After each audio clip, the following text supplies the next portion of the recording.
Teams ranked too high. I'll start it The off. Bears are like me. We're always looking up. Let me go through the top 10 and the bottom 5 because I know where you wanted to go.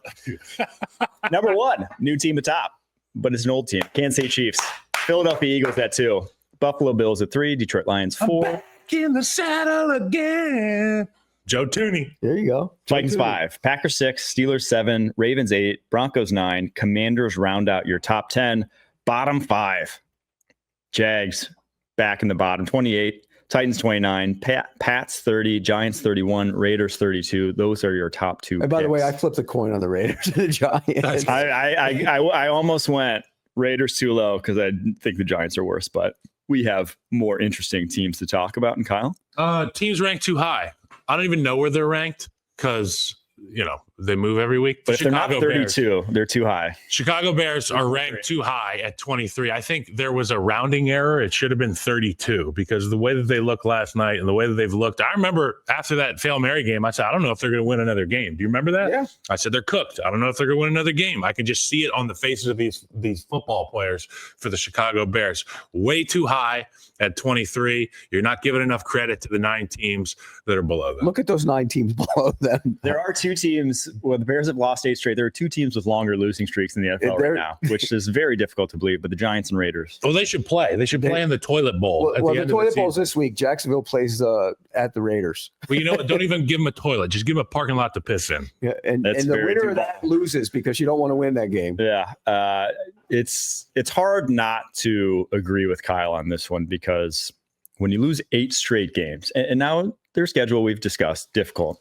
And they've hung tight with the Packers, Bears, not Bears, Packers. We don't Vikings, have the same staff. They hung tight with the rest of the NFC North for 3 games.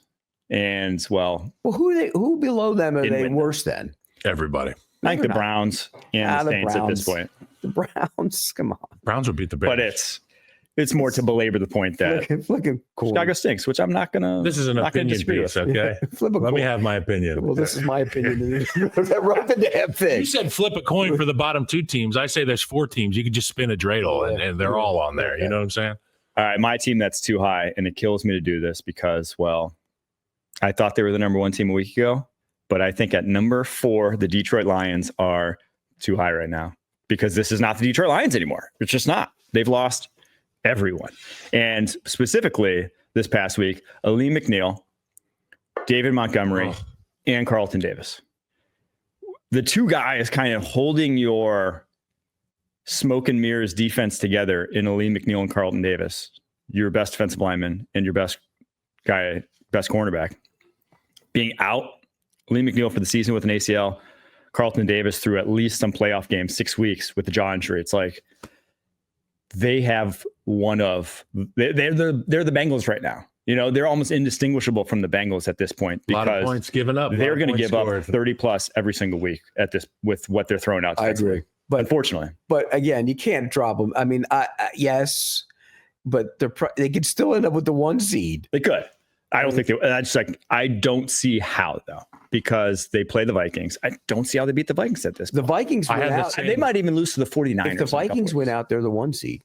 Right? Yes. I had the same too high as you, and I saw that you had the Lions. I kind of want to let you rip, and I could just it gives me another opportunity to make fun of the Bears. So I did it. Look, I get it. I could drop the Lions down, but I think they've earned the right to stay there until we see them just get totally beat to death. And I think their offense, Dave Montgomery, awesome player.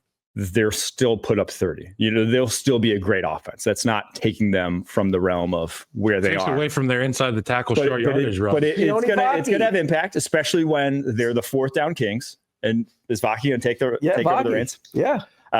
Especially when they're like so many short yardage 4th downs they convert with Dave Montgomery. So it is going to impact them. It's not tiny, but it's specifically the defensive injuries that are just it's the defense. It's the defense. Impossible to overcome at this point. Losing Montgomery they can overcome that. Losing the defense is so hard. Yeah. All right. Who's too low? Team ranked too low. The Los Angeles Rams. Can we pull up this list here, Harry? Shout out to Harry, our guy in the control room. You shouted out everybody in the control room a little while ago. Well, they were being loud. They were shouting in the control room. This is, it says right there on the wall, studio, blah, blah, blah, blah, blah. That means keep your damn voice down when we're recording. Okay, number 11, Los Angeles Rams. They lead the NFC West. They're going to be in the NFC West championship game against the Seattle Seahawks in the final week of the season. Sean McVay's got these guys rolling. Matt Stafford is somebody I have the utmost in faith in. And obviously, their group on the defensive front, they've kind of gotten some teeth here recently. I know they gave up a bajillion points to the Buffalo Bills in that win, but at the end of the day, they can get after the passer a little bit. They can score at will offensively. They can do it in a number of different ways. I just feel like this Rams team is poised to make that run at the right time. And we know when you're healthy at the right times and when you gain momentum at the right times, great things can happen. Couple that with McVay and Matt Stafford. Look out. I worry about the back end. I worry about the secondary. I mean, across the board. It's going to be a shootout regardless. Yeah. In any of these games that they're going to be in, it will be a shootout. And be careful this week against the Jets. That's all I'm saying. Okay. That's a long trip against the Rodgers, starting to feel himself. Adams had 200 yards in the second half. Wilson, they can just be careful this week. But I'm with you. I love what Sean McVay has done. I do too, but I'd almost disagree in that I'd be more scared to play the Bucs, who are behind them right now. Me too. At number 12, just because they at least can put together a defensive, they have the talent safeties back to rise above. Yeah, obviously they're hurt right now, but they have the talent to rise above come playoff time and play a better game than they've showed on paper. I just don't see the Rams. I don't see that defense ever when they face a team like the Lions, a team that really has a team like the Eagles, which we obviously saw. I don't see them showing up. I just don't see them showing up. The top of the power rankings I wrote about the Bucs being the team nobody's going to want to play in the playoffs, in large part because the defense, Winfield will be back. Mm-hmm. Whitehead might be back, and they need those two back there. They haven't played all year with the corners together. They're back now. Tyke Smith is playing the nickel where he should have been playing. You got Dean back. You got McCollum playing great on the other side. And then Cansey has changed the front. Yep. Cansey wasn't there for the first 7 weeks or whatever it was of the season. And now he's changed the front. He needs to be doubled at times. You can't double them all. Vita Vea, Diaby can rush the passer. I think that's the biggest difference in that team is getting Cansey back.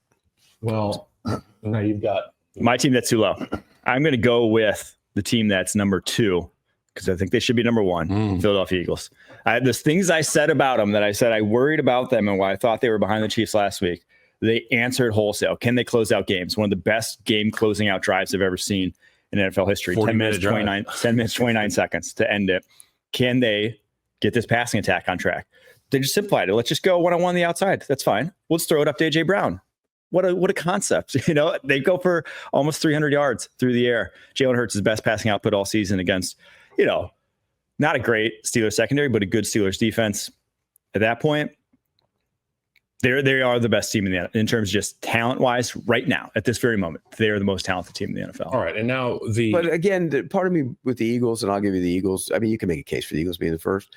Part of me with the Eagles is it's almost like they did what they did last week because they let everything else bother them. Yeah, they proved They bother them. They need to be the underdogs. But if that bothers you, that's a bigger issue. If you allowed all that talk and all the stuff, people making a big deal of it, to bother you to the point where you're going to go feed the ball to the guy who was complaining about it, then it's an issue.